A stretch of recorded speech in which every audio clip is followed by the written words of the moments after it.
Hello everyone, I'm Sharpedo43 once again, bringing you all week 4 of the NGDL.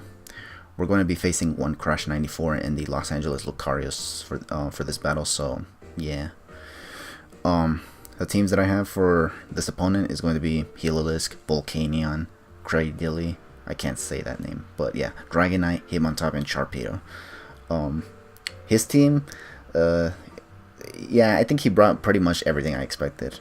The Xatu to prevent me from getting rocks up, Politoed to get the rain up, Kabutops to sweep while in the rain, the god that is Bulu to just hit everything hard if he gets the positive matchup and whatnot, and Magearna just to wall the hell out of Sharpedo, and Latias just to, I don't know, it could be, actually I think, yeah, it could just be all kinds of things, because unlike in the PGO where if you have a Mega, you're only restricted to using the Mega Pokemon, but if in the NGDL, if you pick a Mega, you get to use the Mega at your disposal. You can use them as its regular form, or you can use it as just the Mega. Like, you can use it however you want. You can even not run it Mega at all, and just run it with like a Choice Scarf or Life Orb or something. And that's very, very telling, so, because there's no limits. Same applies for me with Mega Sharpedo. I can use Sharpedo at the way Sharpedo should be used, not by forcing me to freaking Mega Evolve it instantly without it getting a speed boost or something, because that's annoying. That's why I can never use Sharpedo in draft format such as like the PGL or any other league, because a lot of leagues just kind of don't let you use Sharpedo's speed boost before Mega Evolving, because they treat Sharpedo and Mega Sharpedo as two different forms, which is technically the case, but still, I mean, it's kind of like not letting Sharpedo use its full potential. But anyways, I digress. We're going to be facing this guy. He brought the majority of what I expected. This is why I brought the team that I brought. And I'm personally just hoping that he doesn't play around my stuff correctly and then end up kicking my ass again, because God slang it.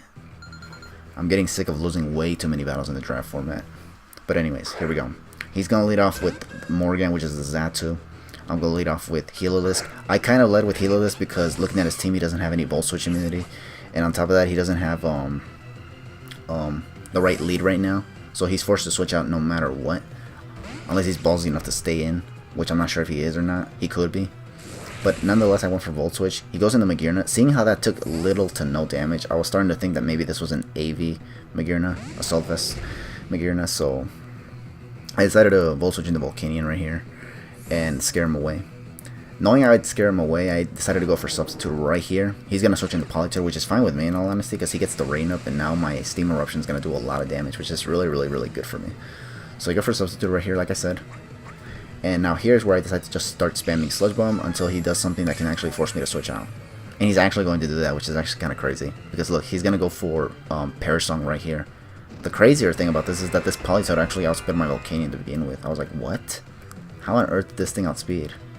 But it did. Maybe because my Volcanion doesn't have any speed investment. I'm not sure what Politoed's speed is, but Volcanion is very, very low as well. So the fact that I probably put no speed investment probably has a lot to do with why it outsped. But yeah, he went for Perish Song. I went for Sludge Bomb, and got the Poison thankfully, because I did want to weaken this Politoed with Poison.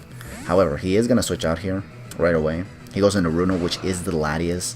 Now, I definitely wanted to get a Poison on this thing, because this thing is going to be a pain in the rear end. If you guys saw my battle in the PGL with Serene Grace, that any form of Latias, whether it's the Latias or the Latios, can be a real pain in the rear end if you don't expect their movesets, because they can be unpredictable. They can run Substitute, they can run Calm Mind and Substitute, they can run Substitute and Dragon Dance. I didn't even knew that the Latias could get Dragon Dance, and that ended up costing me the battle alone, which is really, really crazy. But yeah, here goes Calm Mind. This turned out to be a Calm Minding Latias, Mega Latias. He could have opted not to use Mega Latias and just go for something else, but thankfully he decided to go with Mega Latias, because now I know it's not Scarf, which is really, really good for me to know. Because Scarf Latias can outspeed, I think, the entirety of my team, actually. So I'm actually glad it's not a Scarf variant. But yeah, here I just kept going for Sludge Bombs, never got the Poison, which is unfortunate. And the fact that this thing is going for Calm Mind, even if he did not get the Perish Song off, I am forced to switch down, because if he gets like up to +6 or something, there's no stopping this thing. So I'm definitely going to go into Dragonite right here. This was a risky play, because I only switched this thing in just to get a different switch and not switch straight into Cradilly, because I was afraid of this thing having something for, or having to go for the Draco Meteor. But he went for Recover here, and then this is where I was like, okay, he didn't attack my Dragonite, which is really, really good. So I decided to go into Cradility to see if he actually goes for the Draco Meter. I think that was another reason why I went into Dragonite, was on the off chance he did not go for any attack, that switching into Dragonite would cause him to go for Draco Meter. But he actually went for Ice Beam, as you can see, which is actually not a bad idea, because my team kind of is answered by a lot of ice moves, such as Cradility or Dragonite. Like, it answers those two in my draft, which is really ridiculous. And after Calm Minds, it can hit everything else on my team for neutral damage. So here I go into Sharpedo.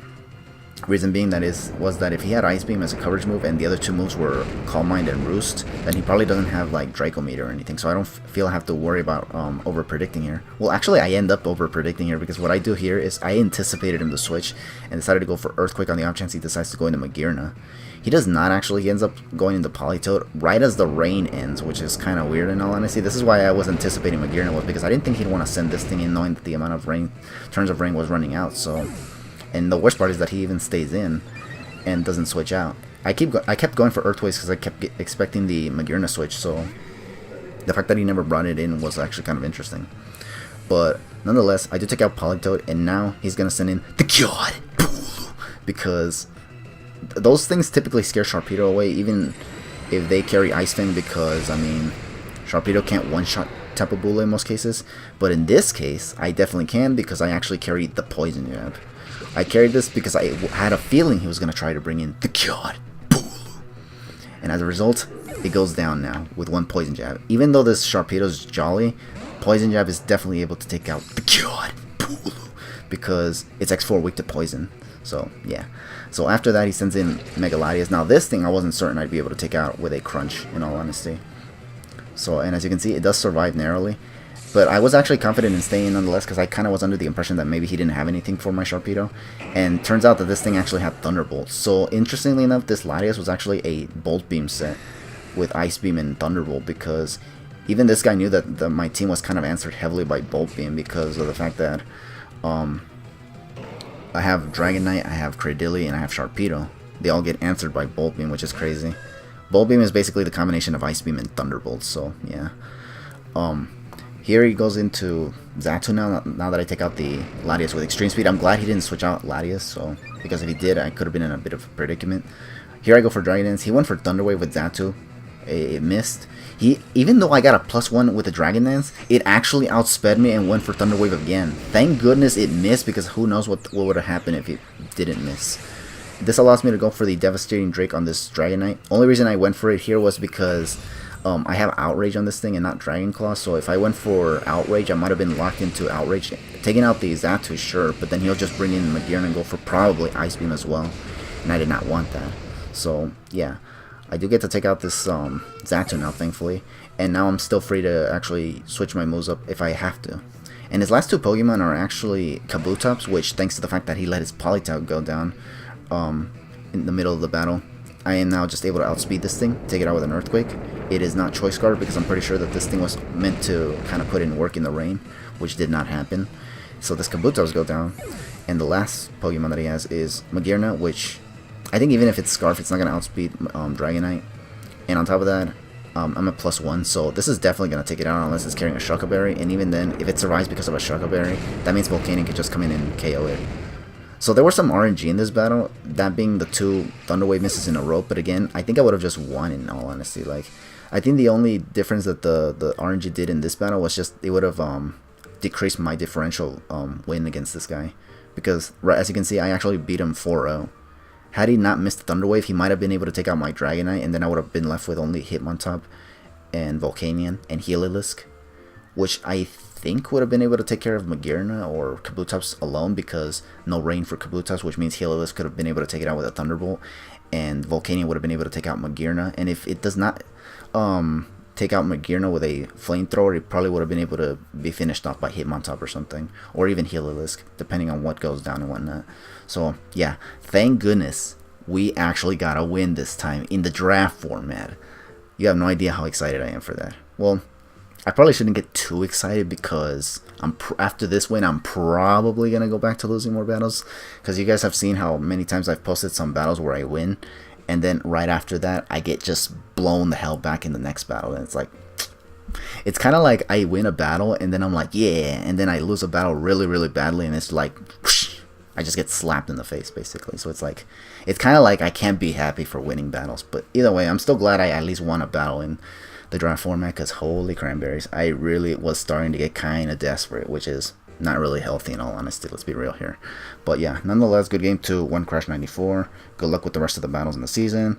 I hope to have the same luck as well and not lose too many more battles. Because look, if I don't make it to playoffs, that's fine, but I don't want to go like in like 1 in 15 or something in a league, because come on, that's not really that great. But that's just me. That's just me. You all know me. I don't like to lose battles, and when I don't like to lose them, I say what I want. So yeah. Thank you all for watching week 4 of the NGDL, and stay tuned for week 5. Let's see if I don't get blown back by our next opponent in week 5 of the NGDL. So catch you guys later, and take it easy.